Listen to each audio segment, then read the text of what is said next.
All right, hello Tide fans. Welcome to Tide Talk. I'm your host, Sean Taylor, here to discuss a big first win against number 14 Miami. Kind of what we expected, everything that we said in the previous show, that kind of the preseason, if you will, was what we thought it would be. And I'm looking forward to kind of breaking that down with my two buddies, Jimmy Messick, Maurice Booth. Guys, everything we thought it would be, right? No, Maurice. Yes. Maurice. What? You have. Okay. You don't need that. Big My guy. bad. Yeah, I think it was pretty good. I thought it was a pretty good performance, and at the same time, I stated that Miami, there was no there, and there never was. You're spot on with that. Right? So Spot on. I understand what is about to happen in the next 30 minutes. I've been preparing for this since Saturday, so go ahead with the gushing and yada So yada. you want me to start talking so you can disagree with me? It comes naturally.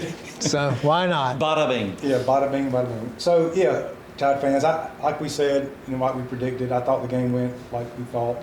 I was extremely impressed with the first half, and I think that's a lot of what we're going to see this year.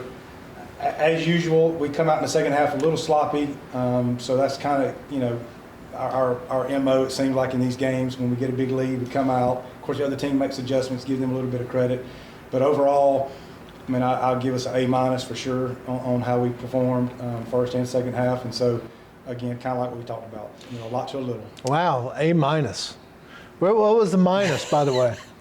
In your mind? The slow start of the second half, the offensive line broke down a little bit, which Wow. that's going to be my concern all year long until we play a few more games. But Maurice, let me ask you, Please.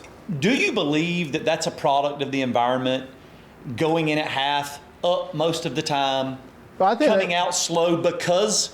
Who doesn't? I mean, if you're ahead, it's just a natural human reaction. You're up, so you play a little bit softer.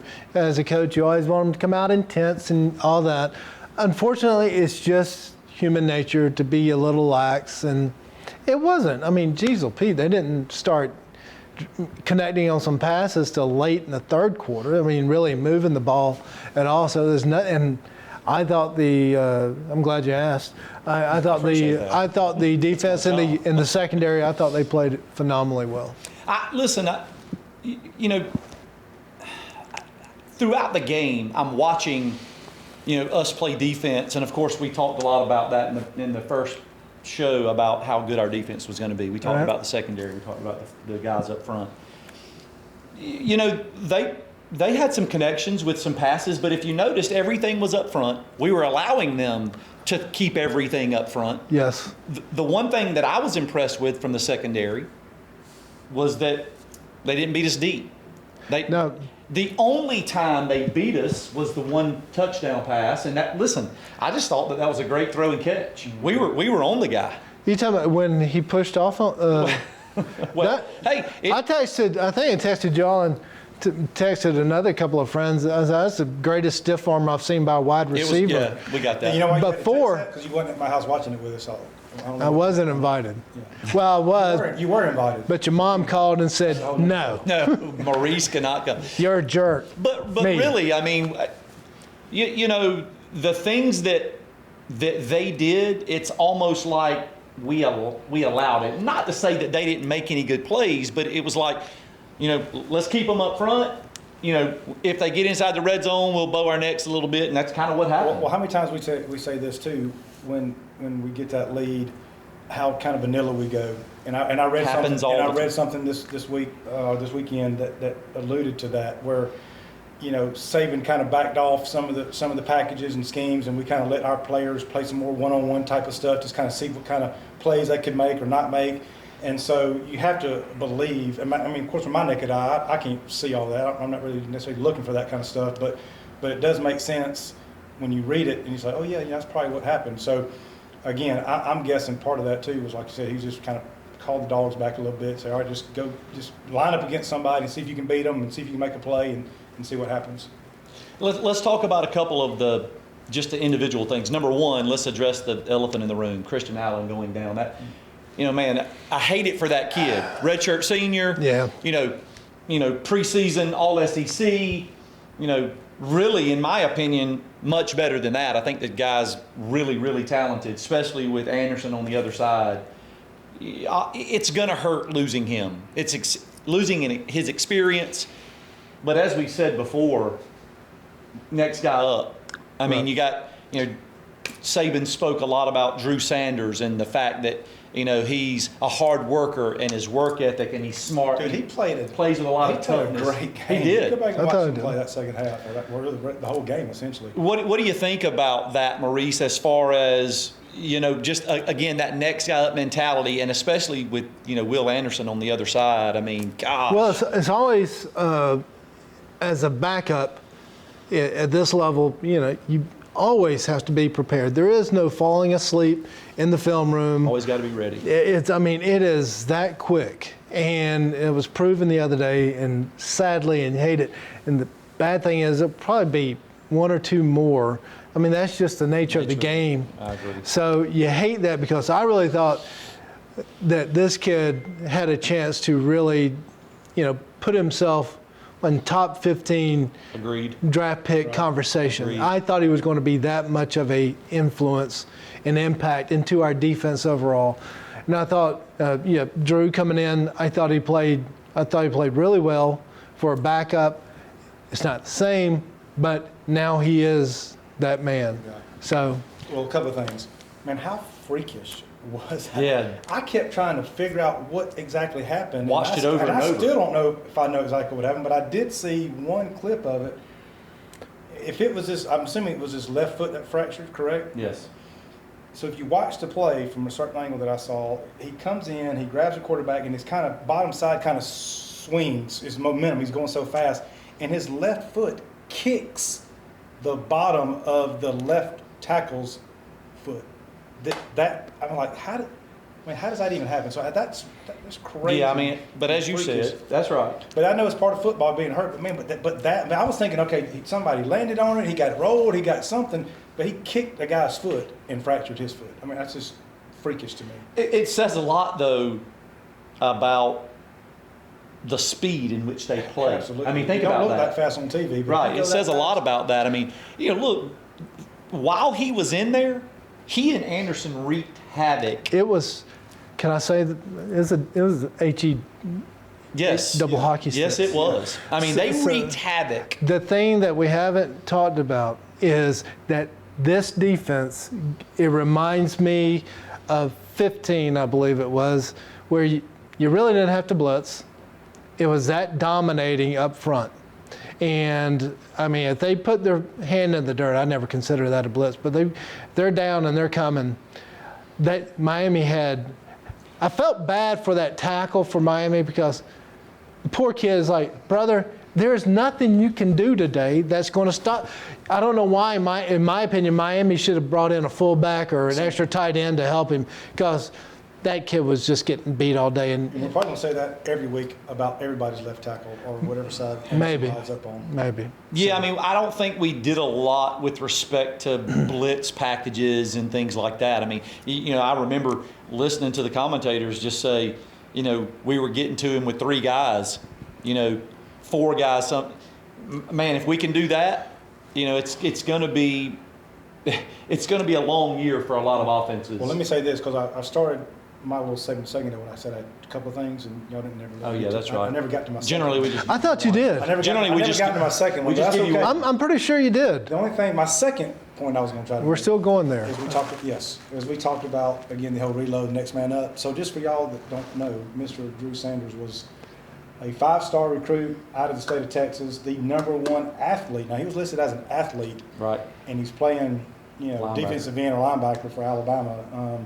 So we're in good hands there. Now, is he going to be able to completely fill the shoes of Christopher Allen? Probably not, but he's no slouch. He's going to be really good. Yeah, Saban speaks highly of him, but again, it's a lot to talk about, a lot of things still to discuss. We'll take a short break, and then we'll come back and talk a little bit more about the defense, talk a little bit about the game overall, and break that down a little bit. So hold your seats, Tide fans. We'll be right back with Tide Talk.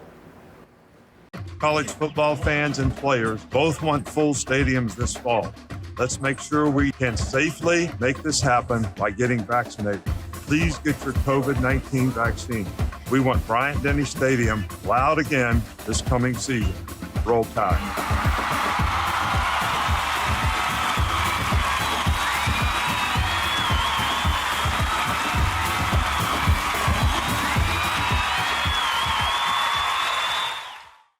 All right, welcome back, Tide fans. We were just talking right there in the break about just the defense, the next man up mentality.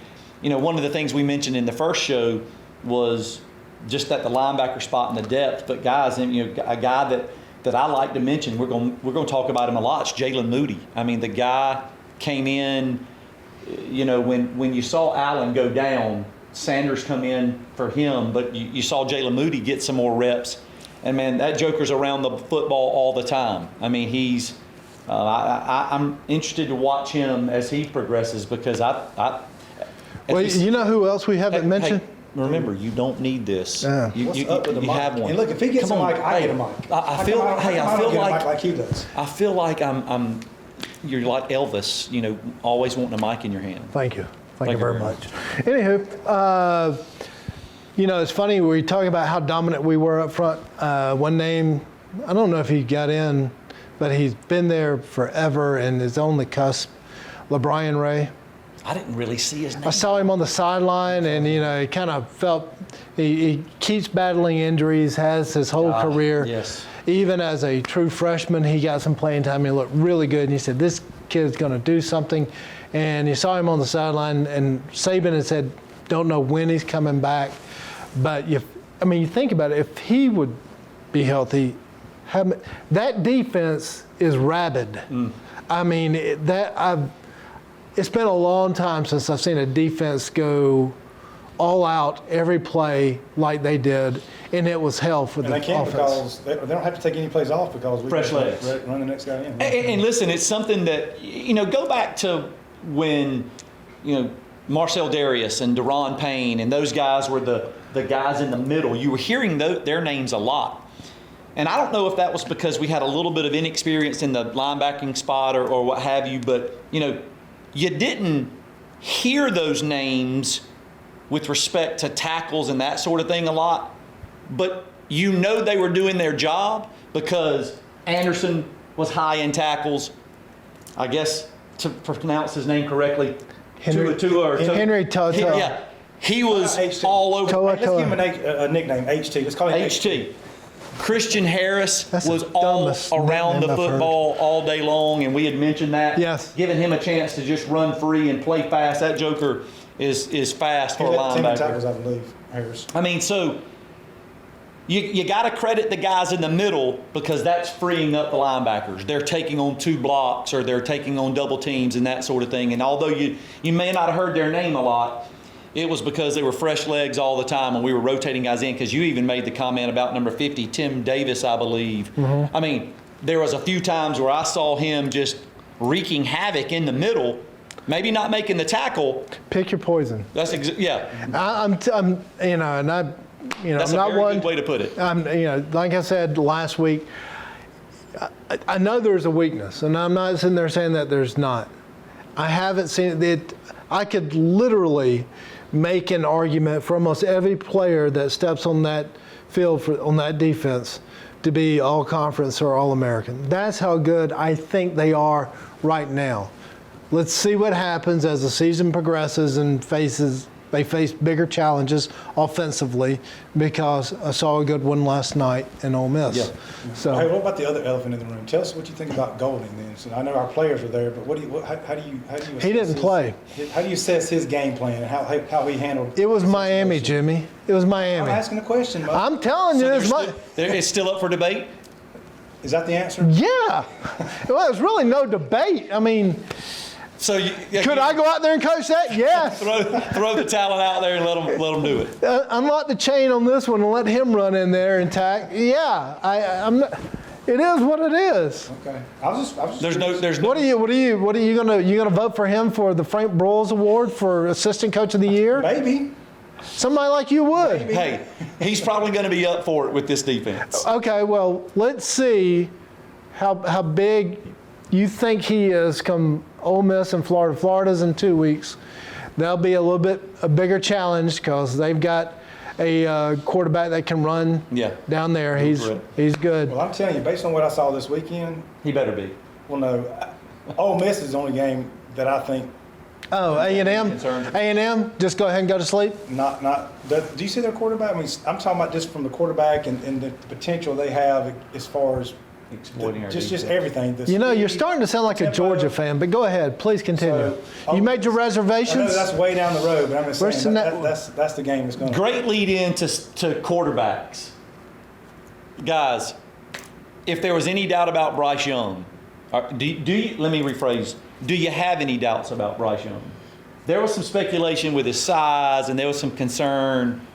What's your initial impression? Like you said last week, good arm. He had the touchdown pass to Jameson, I thought was beautiful because there wasn't a lot of air underneath it. He threw over a corner or a safety that was covering. It was great. But what I loved about Bryce Young more than anything that impressed me, and I have not seen it as a lost talent, is scrambling. And when I say scrambling, I know what you're thinking, but no, you're wrong as usual. I'm thinking scrambling behind the line of scrimmage and keeping the play alive. And like you said before we started taping, is the fact that he not only does he move, his eyes are downfield the whole time, which is tough to do. Felipe Franks played at Arkansas and Florida and now with the Falcons, still cannot do that. He did that the other day, scrambling and connecting. It was beautiful. Well, I can't believe I'm going to say this, but I basically agree with about everything you just said. So, yeah, I was highly impressed with how he handled himself within the pocket. Again, he didn't have a clean pocket all night long. The offensive line did have some breakdowns, and he had to slide here and step there. And he never – did he ever just take – he had that one time when he took off and got a first down, and it looked like he could have ran several times if he wanted to get a positive yard. But he, like you said, he was always looking downfield. I was highly impressed.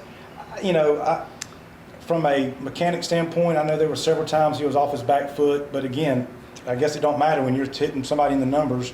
I thought when he needed to put touch on the ball, he did. When he needed to put a little zip on it, he was able to do that.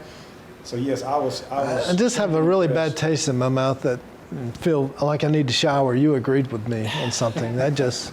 Well, listen, me too. I'm going to tell you from being a previous quarterbacks coach, coaching a little bit of offense, the thing that I was most impressed with was just the fact that you never saw him get,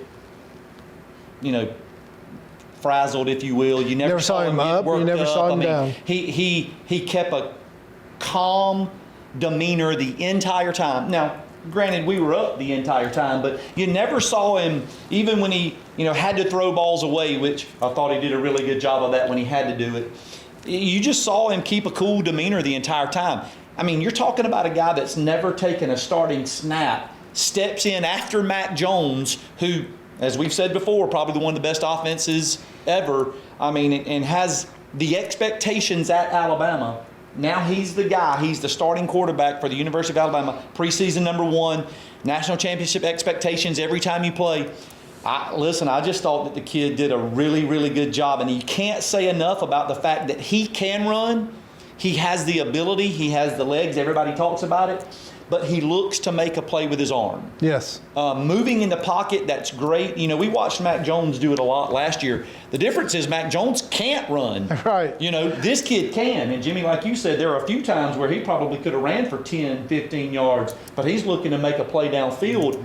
I just think that says a lot for, his development. I read an article that said when he was a junior in high school, that's what he did. He was probably one of the fastest kids on the team, but he would scramble to look and make a play with his arm instead of his feet. So, very impressed. Again, he had an excellent game. But just that one mistake, should he have probably protected the ball a little bit more when he fumbled. But aside from that, yeah, man. I saw where old Nick covered for him on that one. Yeah, that was. Said it wasn't his fault. No, Bryce, that's all on you, brother. Because when you knew you already had somebody on you and you put the ball up, the ball should be coming in. Mm-hmm. It's your job to protect it at all times. Yeah. Sorry. And obviously, it didn't cost us anything really in that game, but that's not yet, Jimmy. Again, not with that attitude. Nitpick. That was really the only mistake. Nitpick. Hey, have you ever? Let's go.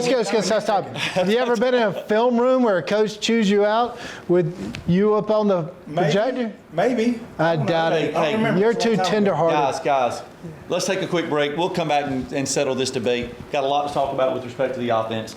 A lot of big plays, guys that have the potential to make even more plays. So let's take a quick break. We'll be right back with Tide Talk. Hey, Big Al, you need to be staying 6 feet away from me.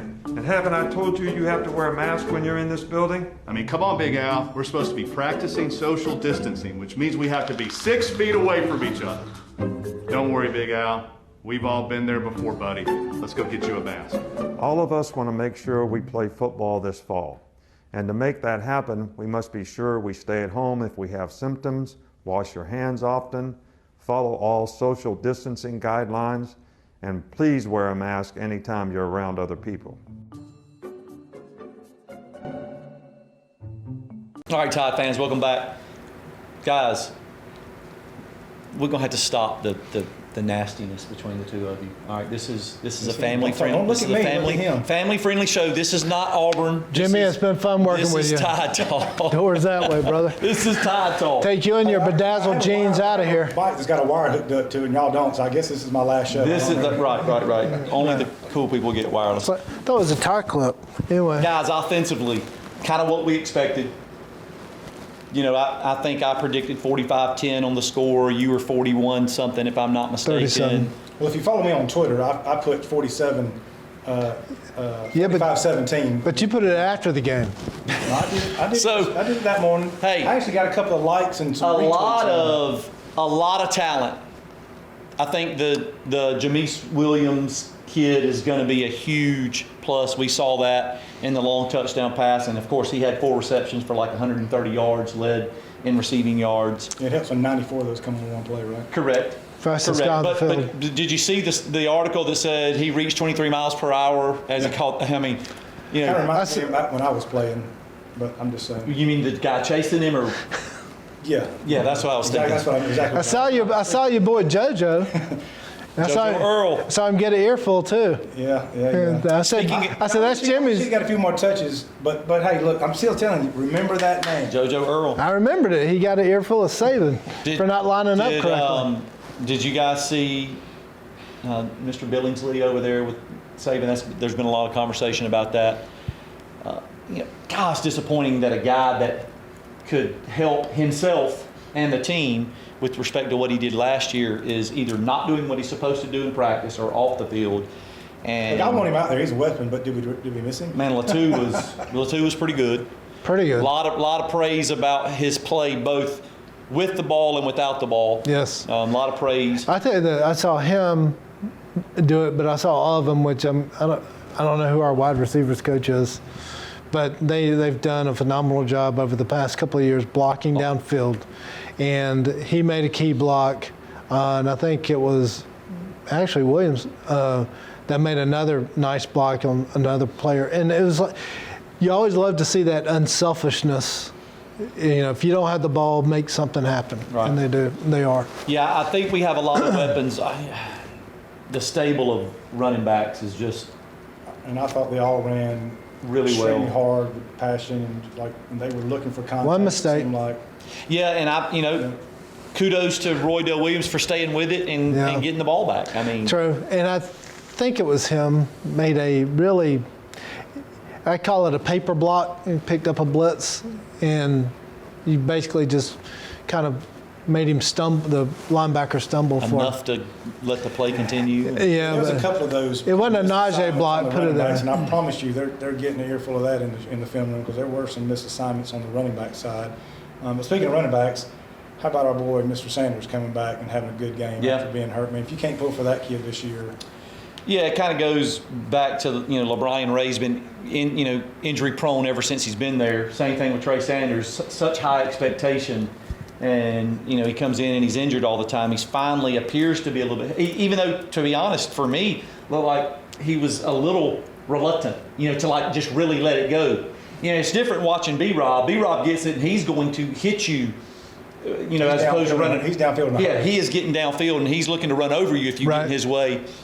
Trey looked a little bit reluctant, but I get it. I mean, the Joker's been injured ever since he's been there, so I understand. Hopefully, that game gave him a little bit of confidence in what he's able to do, and you'll see more from him. But gosh, like I said, Chase McClellan, man, Roydell Williams, hit the first time he touched it. Of course, he fumbled, but great run for 8 yards.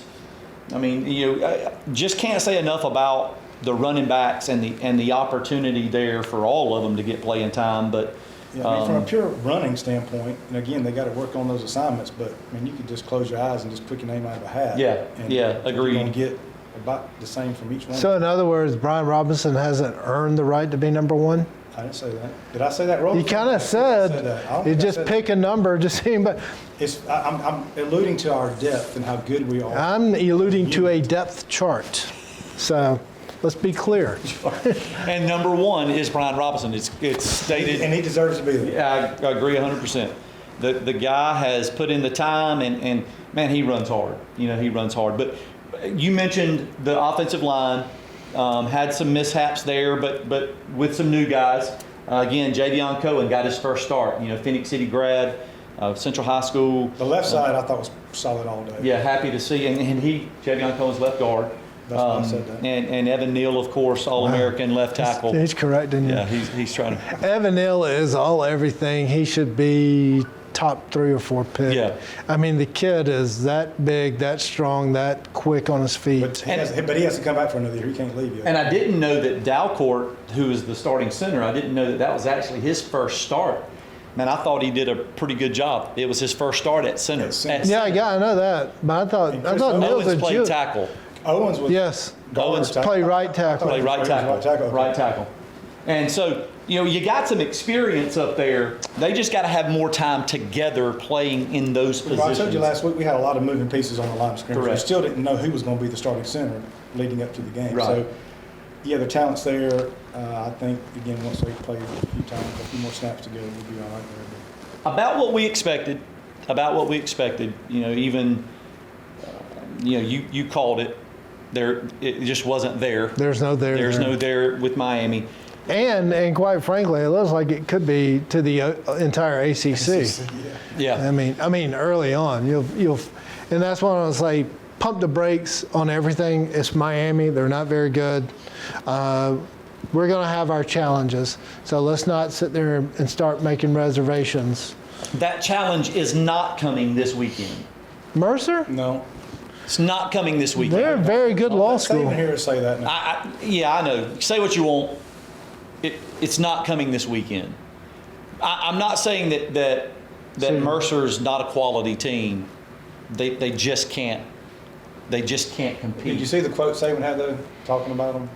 He said they've got good players based on their level of play or something along those lines. So, he Backhanded compliment? Exactly. Yes, yeah. Yeah, that's what you call that. I mean, look, at the end of the day, he still has a job to do, which is get guys prepared to go out and play. You know that our guys are not expecting to. They're not expecting to have to compete for 4 quarters. Well, starters. I mean, That's what I mean. They run, listening to the same press conference, they run kind of an option-based offense. That'll present a challenge initially. And if you go back to when we played Georgia Southern years ago, something through a tin horn that Saban got so upset about. It's tough to defend. They did give this other school down the street a little bit of a challenge 2 or 3 years ago. Yeah. For 3.5 quarters. Hey, I'll say this because I don't think we're going to get to it. But as far as stats are concerned, they scored like 69 points and gave up 0. So they're like 1 in total offense or scoring offense and number 1 in scoring defense right now. There you go. There's a stat. Stats with Jimmy. Yeah, there you go. That'll be, Can we Chiron that that'll up? be coming next week. That's all I got for you, Todd. Stats with Jimmy will be coming next week. We did spring it on him. That's right. I do have them. We just don't have time for them. So, been part of the score show for a predictions. year now. Score predictions for Mercer. First game in Tuscaloosa. First time full capacity back in a couple of years. Really? Please go ahead. First. Well, first off, no injuries, no injuries, no injuries. 60-3. Wow, 60-3. I'm giving them 3 points. So late field goal. I think Saban will stay low, 42-17. I'm going to say that we'll. Did he just say 42-17? He's Say going to we'll put. shut 'em out. He's going to put. See, if you notice the other day, he put Tyson and Jalen Milroe in. He wants to get a lot of reps, and I know you want to get Bryce Young a lot of reps, but like we've been saying, you're one injury away, so you got to have that next guy ready. 55-0. They won't score. We'll shut them out. And the starters will be out early. Yes. Starters will They'll be out play till early. halftime. Yeah. So, but the big one's coming the week after. The first big one anyway. Florida. I'm going. Yeah. Oh, nice. Yeah. Thanks for the invite. Yeah, exactly. Well, I don't like to I brag. thought they were going to be on location that game. What happened? I am going to be on location. It's all about him now. Yeah, exactly. So, Tide fans, join us right here again next week. I got we invited. will be. Fanatics, exactly. We'll be back talking about the Mercer game. Probably a little bit to talk about. Hopefully, a lot of stats. Riding in a limo. Getting ready for the Florida game, which will be our biggest test to date. So, Open bar tailgate. Go ahead, I'm you sorry. done? No, God, was I talking? so join us next week, Tide fans, right here. We'll see you on Tide Talk. Roll Tide. Roll Tide. Roll Tide.